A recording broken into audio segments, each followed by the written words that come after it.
స్వచ్ఛత అంటే నందిని పాలు మరియు పెరుగు. పాస్టర్ ప్రవీణ్ పగడాల డెత్ మిస్టరీ అయితే ఇంతవరకు దాదాపు వారం రోజులు కావస్తోంది.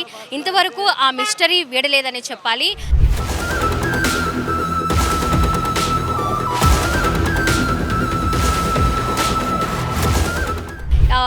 24వ తేదీ హైదరాబాద్లో ఏ టైంకి ప్రవీణ్ పగడాల స్టార్ట్ అయ్యారు, విజయవాడ ఏ టైంకి చేరుకున్నారు అనే దాని మీద కూడా ప్రతి ఒక్క సీసీ కెమెరాని హైదరాబాద్ టు విజయవాడ వరకు పోలీసులు దాదాపు 200 కెమెరాలని పరిశీలించిన తర్వాత ఒక నిర్ధారణకైతే వచ్చారు.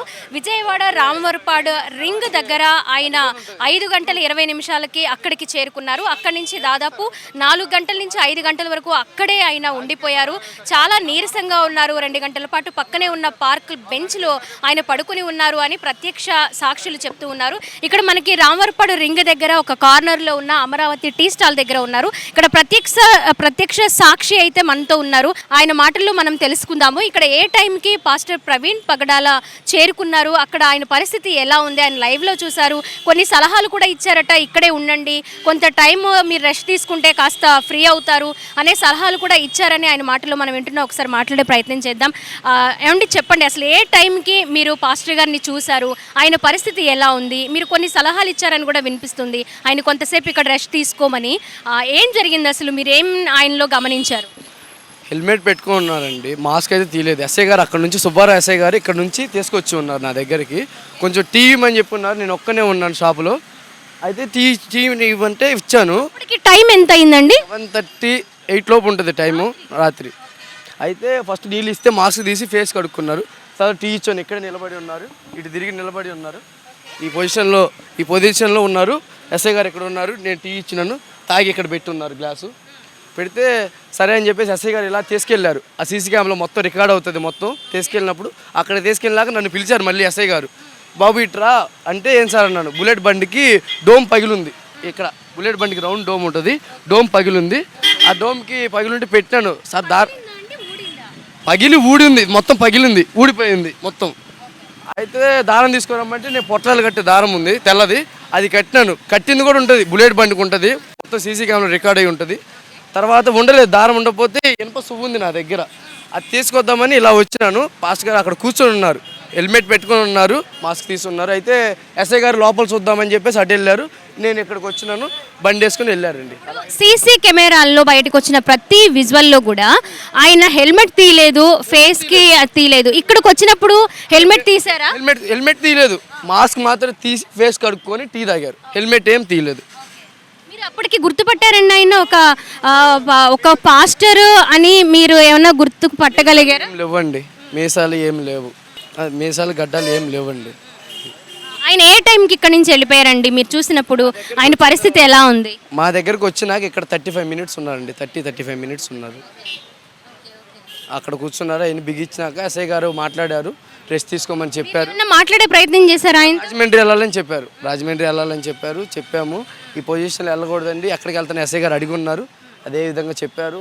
అయితే రెస్ట్ తీసుకోండి, నీరసంగా ఉన్నారు కదా అని చెప్పేసి చెప్పారు. లేదు వెళ్ళాలని చెప్పి స్టార్ట్ చేసుకుని వెళ్ళిపోయారండి. అది జరిగింది 7:30-8 గంటల ప్రాంతంలో. మా దగ్గరికి వచ్చినప్పుడు మాత్రం ఒక 30-35 మినిట్స్ ఉన్నారు. మిగతా టైంలో అక్కడ నుంచి తీసుకొచ్చారని చెప్పి ఎస్ఐ గారు అన్నారు. ఎస్ఐ గారే తీసుకొచ్చారు నా దగ్గరికి, ఇక్కడ నుంచి బండి పెట్టి ఇక్కడ తీసుకొచ్చారు. ఎస్ఐ గారే మాట్లాడారు. ప్రవీణ్ పగడాల గారి అభిమాని ఉన్నారు, అలాగే క్రైస్తవ సోదరులు. ఆయన కొన్ని అనుమానాలు వ్యక్తం చేస్తూ ఉన్నారు. నిజాన్ని బయటకు వస్తుందా కూడా ఎందుకు వెల్లడించలేకపోతున్నారు అని కూడా ఆయన విచారణ వ్యక్తం చేస్తున్నారు. ఒకసారి ఆయన ఏమనుకుంటున్నారో అడుగుదాం. సార్ చెప్పండి, మీరు ఏమనుకుంటున్నారు? ప్రవీణ్ పగడాల గారు ఇక్కడికి వచ్చారు, ఎస్ఐ గారు నేను మాట్లాడాను, తీశానని అంటున్నారు. మరి హెల్మెట్ పగిలిపోయి ఉంటే ఆయన ఇక్కడ పడిపోయాడంటే ప్రతి వారిని కూడా ఇలా ఎంక్వైరీ చేసి సార్ మీరు ఎవరైనా అడగరు కదా పోలీసులు. అది ఎక్కడి నుంచి వచ్చారు ఏంటని తెలిసినప్పుడు ప్రతి సీసీ కెమెరా ఉంటుంది. ఇటు చూస్తేనేమో బెంజ్ సర్కిల్ సీసీ కెమెరా ఉంటుంది, ఇటు వస్తేనేమో మన బిఎస్ఎన్ ఆఫీస్ దగ్గర సీసీ కెమెరాలు ఉంటాయి. మరి ఎన్ని పరిశీలిస్తే ఆయన ఎలా వచ్చాడు ఏంటి అనేది తెలిసింది కదా. ఇక్కడ 7 గంటలప్పుడు చూస్తేనేమో ఈ రామవరపాడు సర్కిల్లో ఖాళీ ఉండదు టీ క్యాంటీన్. ఈ క్యాంటీన్ అతను చెప్పేదాన్ని బట్టి చూస్తుంటేనేమో 7 గంటలప్పుడు నేను ఖాళీగా ఉన్నానండి, ఒక్కనే ఉన్నాను అని చెప్పుకొస్తున్నారు. అది ఎంతవరకు నిజమని? అంటే ఇక్కడ టీ స్టాల్ వాళ్ళు కూడా అబద్ధం చెప్తున్నారని మీ ఉద్దేశమా? మరి అది ఎలా నిర్ధారించగలం మనం? ఎంతవరకని ఇప్పుడు దాన్ని అలా కావాలని క్రియేట్ చేసుకొని మాట్లాడిచ్చారా, లేకపోతే యూట్యూబ్లో కూడా రన్ అవుతుంది ఆయన ఏదో కొంతమంది తాగున్నారని. ఇవన్నీ సాధారణ మనిషి కూడా తాగడం.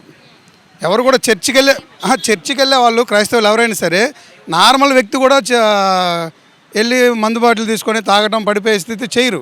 ఎందుకంటే అవమానానికి సిగ్గుకి కొంచెం భయపడతారు.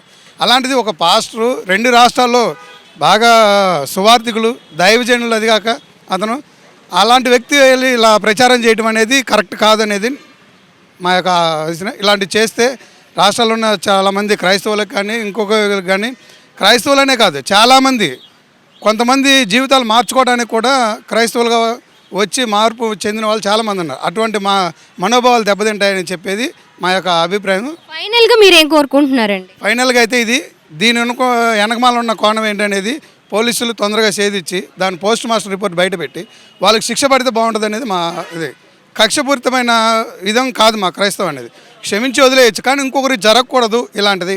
ఏదో ఒక మణిపూరో లేకపోతే ఒక గుజరాత్లోనే జరిగినాయి, ఇప్పుడు ఇవాళ ఆంధ్రాలో జరుగుతున్నాయి అంటే అది ఒక రకంగా మనం చూడాల్సిన విషయం.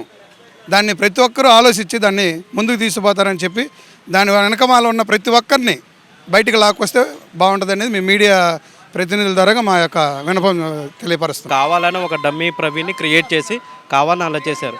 ఇంకోటి ఆయన 11:30కి మందు తీసుకున్నట్టుంది. మందు తీసుకున్న తాగి ఆ బాటిల్ పడేయాలి కదా ఎవరైనా. కానీ చనిపోయిన దగ్గర కూడా 11:40కి ఆ బాటిల్ ఉంది, కానీ ఆ బాటిల్ పగలలేదు. ఆయన ఆ బాటిల్ పెట్టుకోవడానికి ప్లేస్ ఉండాలి కదా, ట్యాంక్ కవర్ ఉండాలి కదా. ట్యాంక్ కవరే లేదు బండికి. అంటే హైదరాబాద్ నుంచి విజయవాడ రావడానికి మధ్యలోనే ఆయన ఎవరో ఏదో చేసేసారు, డమ్మీ ప్రవీణ్ని ఇక్కడికి పంపించారు. ఆయన మందు తాగాడు అనుకుంటే మందు తాగిన బాటిల్ ఎవడైనా పడేస్తాడు కదా. సీన్ ఆయన చనిపోయేదాకా బాటిల్ ఎలా పట్టుకొని డ్రైవింగ్ చేస్తాడు? బ్యాగ్లో పెట్టుకొని ఎవడైనా పడేస్తాడు, మందు తాగాడు ఎవడైనా పడేస్తాడు దాన్ని. కానీ ఎలా పట్టుకొని ఆ సీన్ క్రైమ్ దాకా ఎలా తీసుకొచ్చారు? అక్కడ ఫోటోల్లో ఆల్రెడీ బాటిల్ ఉంది. ఈయన కావాలని మందు తాగి చనిపోయాడని చెప్పడానికి మాత్రమే కావాలని ఆ బాటిల్ అక్కడ పెట్టేశారు. ఇప్పుడు ఆయన బైక్ మీద ఎన్ని సిగ్నల్స్ మారారు, ఎన్ని టోల్ గేట్స్ మారారు, కార్లు అడ్డొచ్చాయనే విజువల్స్ అయితే బయటకు వచ్చాయి. ఆయన ఎవరైనా ఆయన్ని ఢీ కొట్టి ఒక కార్ ఏదైనా లేదా లారీ ఇలా జరిగి ఆయన పడిపోవడం అనే విజువల్ మాత్రం ఎక్కడ బయటికి రాలేదు. దానిపై మీరేమంటారు? ఆయన ఎక్కడో చంపేసి ఉండొచ్చు. ఆ చంపేసిన బాడీ అక్కడ పెట్టేసి ఈయనలాగా ఉండే ఒక ప్రవీణ్ని క్రియేట్ చేసి ఈయన యాక్సిడెంట్ అయినట్టుగా చూపించి ఆ బండి ఆయన మీద పెట్టడం జరిగింది. అది జరిగింది. ఆయన తాగినట్టు ఆయన ఇప్పుడు అది కనీసం ప్రాణాలు, ఇప్పుడు ఆ మనిషి ప్రాణం పోయేంత యాక్సిడెంట్ అయితే ఆ బాటిల్ పగలాలి, స్పెట్స్ పగలాలి, అవి ఏం పగలలేదు. ఆ మనిషి ప్రాణం పోయింది. ఎలా పోయింది? అది అంత ఈజీగా ఎలా పోతుంది? ఆయన హెడ్లైట్ లేకుండా ఎంత స్పీడ్ 70 మీద పడుతుంది, 60 మీద అయితే దెబ్బలు తగులుతాయి. కానీ ఆయన చనిపోయాడు కావాలని. ఆయన ఆల్రెడీ చంపేసే ఒక డమ్మీ ప్రవీణ్ని క్రియేట్ చేసి అక్కడ అలా యాక్సిడెంట్ చేసినట్టుగా ముందు నుంచే సీన్ కన్స్ట్రక్షన్ చేసుకొని చూపించారు. ఒకవేళ ఇక్కడ 7 గంటలు, నిజంగా 7 గంటలు 7:30 ప్రాంతంలో అయితే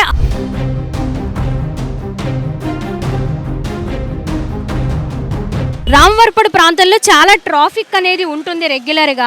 అలాంటి టైంలో ఇక్కడ ఆగిన ప్రతి ఒక్కరిని, రెస్ట్ తీసుకుంటున్న ప్రతి ఒక్కరిని ఎస్ఐ గారు వెళ్ళి అడగడం అనేది ఉండదు. అలాగే టీ స్టాల్ దగ్గరికి తీసుకురావడం, ప్రత్యేకమైన శ్రద్ధ చూపించడం అనేది ఉండదు. సో అలాంటప్పుడు ఆయన ఎందుకు ఇక్కడికి తీసుకొచ్చారు? ఒకవేళ డమ్మీ ప్రవీణ్ అంటే హైదరాబాద్ నుంచి విజయవాడ వస్తున్న మధ్యలోనే ఆయన ఎవరైనా ఏమైనా చేశారా? అక్కడ చేసి ఈ డమ్మీ ప్రవీణ్ ఇక్కడికి తీసుకొచ్చి ఒక సీన్ క్రియేట్ చేయాలి, ఆయన ఎక్కడెక్కడ ఆగి ఉన్నారు, ఆయన సిచ్యువేషన్ ఎలా ఉంది అని తెలియడం కోసమే ఆయన్ని ఒక కొత్త ప్రవీణ్ని సృష్టించారా అనే అనుమానాలు కూడా వ్యక్తమవుతున్నాయి. రామవరపాడు రింగ్ దగ్గర ఇక్కడ నేను ఎక్కడైతే నిలబడి ఉన్నానో అక్కడే పాస్టర్ ప్రవీణ్ పగడాల గారు కూర్చొని ఉన్నారు. ఇక్కడే కూర్చొని ఆయన రెస్ట్ తీసుకుంటూ ఉండగా ఇక్కడే పక్కనే ఉన్న ఒకసారి మనం చూడొచ్చు పోలీస్ కంట్రోల్ రూమ్. ఆయన దాదాపు 2 గంటల పాటు ఇక్కడే కూర్చొని ఉన్నారు. సో ఈ నేపథ్యంలో ఆయన ఎందుకు ఇంతసేపు కూర్చొని ఉన్నారు అనే దాని మీద కూడా ఆయన విధుల్లో ఉన్న ఎస్ఐ సుబ్బారావు గారు వచ్చి ఎందుకు ఇంత టైం కూర్చున్నారు, ఏం జరిగింది, ఎక్కడి నుంచి వస్తున్నారు అనే వివరాలు ఆయన అడిగి తెలుసుకుంటూ ఉన్నారు. ఈ నేపథ్యంలోనే ఆయన హైదరాబాద్ నుంచి విజయవాడ చేరుకున్నాను, ఇక్కడి నుంచి రాజమండ్రి వెళ్ళాలి అని చెప్పారు.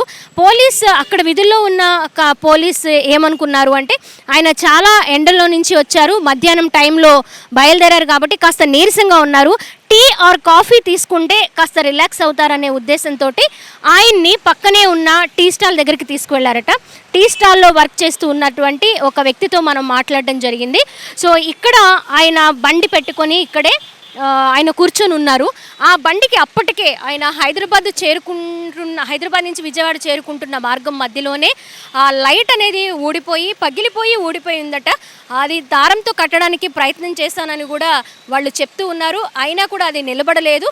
కొంచెం ఒక వైర్తో కట్టడానికి ప్రయత్నాలు జరిగాయి, అయినా కూడా అవి ఫలించలేదని చెప్పారు. సో అక్కడ టీ తాగి అక్కడ కప్ పెట్టేసి వెంటనే నేను రాజమండ్రి వెళ్ళాలి అని కూడా ఆయన వెళ్ళిపోయారని తెలిసింది. మరి దాదాపు 1 కాదు 2 కాదు 200 సీసీ కెమెరాల్లో ఆయన ఇక్కడ ఆగి ఎందుకు ఇంత టైం వెయిట్ చేశారు, ఆయన ఎందుకంత నీరసంగా ఉన్నారు, ఆయనకి ఏమయ్యింది అనే దాని మీద కూడా పోలీసులు విచారణ కొనసాగిస్తూ ఉన్నారు. ఈ నేపథ్యంలోనే ఆయన చనిపోయి వారం కావస్తోంది, అయినా కూడా పోస్ట్ మార్టం రిపోర్ట్ ఎందుకు బయటికి రాలేదు, అండ్ అలాగే ఆ చనిపోయిన ప్రాంతం వద్దకి డాగ్ స్క్వాడ్ని ఎందుకు తీసుకువెళ్ళలేదు, డాగ్ స్క్వాడ్ని తీసుకెళ్తే అసలు ఏం జరిగింది అనేది వెంటనే బయటకు వస్తుంది కదా అని కూడా క్రైస్తవ సోదరులందరూ కూడా రకరకాల రూపేణ నిరసనలు వ్యక్తం చేస్తూ ఆ మిస్టరీ ఛేదించాలి, పోలీసులు ఏం జరిగిందో బయట పెట్టాలి, నిజంగానే ప్రమాదవశాత్తు చనిపోయారా లేకపోతే ఆయన మీద కక్షతో కావాలని ఎవరైనా దాడి చేశారా, వెనక ఉన్నది ఎవరు అనేది బయట పెట్టాలని కూడా నిరసనలు కొనసాగిస్తూ ఉన్నారు. అంతేకాకుండా ఆయన ఒక మాట అయితే చెప్పారు, వీడియోస్లో చాలా చూపిస్తూ ఉన్నారు, మనిషిని మనిషిలానే చూడండి, మతాన్ని మనిషికి ఆపాదించొద్దు అని కూడా ఆయన కొన్ని మాటలు వినిపించాయి. సో ఈ నేపథ్యంలోనే ఆయన ఆ మాటలు మాట్లాడడం వల్లే ఆయన మీద కక్ష కట్టి దాడి చేశారని క్రైస్తవ లోకమంతా, క్రైస్తవ సోదరులు అంతా కూడా నినాదాలు వ్యక్తం చేస్తూ ఉన్నారు.